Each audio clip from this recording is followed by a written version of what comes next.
It's taken a year of planning, but we are now just 25 days away from the Democratic National Convention here in Chicago. 56 years ago, the events of 1 week in August stained Chicago's image around the world. Anti-war protests and the police response during the DNC. As the city prepares to host another convention, Jim Williams talks to a beloved reporter who witnessed those chaotic days in 1968.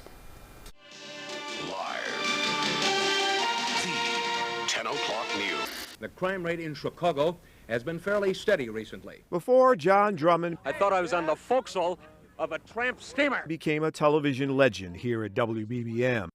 How do you assess Mr. Ford as far as labor is concerned? The man we call Bulldog, you're trying, I'll say that for you. Never give up. Was a young street reporter for WIND Radio. At 38 years old, he felt the tension in the city in the weeks leading up to the 1968 Democratic National Convention. A lot of people, the powers that be, were sort of on edge. And here was the convention coming to Chicago with knowing there would be some, they called radicals at that time, those who wanted to call it a disturbance, causing problems. And so the city was really on guard.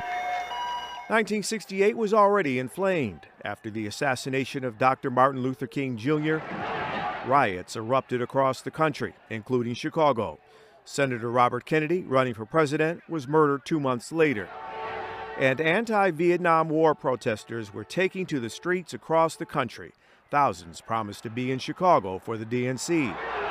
Clashes between protesters and police seemed inevitable, as Mayor Richard J. Daley was determined to contain the demonstrations. The Daley administration did not want to repeat a disturbance they had in 68 when Dr. King was assassinated. They were going to put a clamp down on that before things got out of hand. Things are getting tough now. John says some city officials even warned reporters to be careful how they dressed. Television, radio, newspapers, that if you're going to cover the convention, don't wear a sport coat, keep your hair short so you don't look like a hippie. So they're obviously figuring at that time they wanted to know who was friend and who was foe. And apparently a guy with long hair was a foe. Early on, it was clear this was going to be a volatile several days. So that's all hell broke loose. Police cracked down on protesters in Lincoln Park. That's when the sticks started flying. In Grant Park, an officer shouted at the young Drummond as he stood by his news car, trying to cover the unrest there. I remember the guy took a billy club and he slammed it in the door. He said, "Get the hell out of here!" So I immediately turned Casper milquetoast and left the scene. But the people... Later in the week, John returned to Michigan and Balboa and saw with his own eyes what millions would see on television. Right there in the street, police and National Guard troops mobilizing. Fights, bloodshed, and mass arrest. Then they would come from both ends with sticks flying, and if you're in the middle of that thing, Katie barred the door, to put it mildly.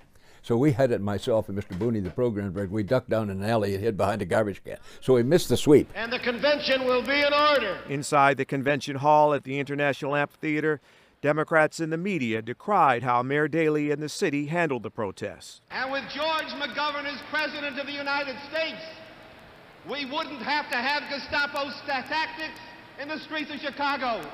With George McGovern, we wouldn't have a National Guard. Our police department is the greatest police department in the United States, and the men in there are all family men and decent men, and they don't respond with any undue violence. The Guard is moving in. There's some fighting. All these years later, John has an empathetic view of the officers that week. The police overreacted. We know that the so-called police riot was called, but again, bear in mind the heat, and you're working long hours. And then on top of it, not just verbal abuse you're taking standing in those lines in Grant Park, but you're taking projectiles thrown at the police officers. Chicago 96. In 1996, Chicago hosted another Democratic National Convention. It was peaceful, and the city won high marks for its hospitality. Now today, with deep political divisions in the country and protest over the war in the Middle East, there are fears as we approach this year's DNC. I think, as I indicate right now, John Drummond, though, now 94 years old, is more optimistic. I had lunch the other day with some guy. It was a doomsday the way he looked was going to happen at the convention. I disagree with that. I don't think it's going to be that. There's going to be some problems, but I don't think it'll be as bad as it was in '68. No. Because of the lessons that have been learned. That's exactly it. The police learned little tricks of the trade that time, and they're going to implement. There's no denying that, I think. That was, of course, Jim Williams reporting there. Around 10,000 protesters were in Chicago during the '68 DNC. There were more than 500 arrests. 120 officers and 100 protesters were hurt. The lessons learned that week were on display during the 1996 Democratic Convention and the NATO summit in 2012. Police were praised for controlling protesters with restraint. Well, let's hope Bulldog is right and that things are smooth for this one. He can still tell the story, though, can't he? What a great guy. Casper Milquetoast. That was such a great line. And he's still got that reporter energy. He does. You know it. Yeah.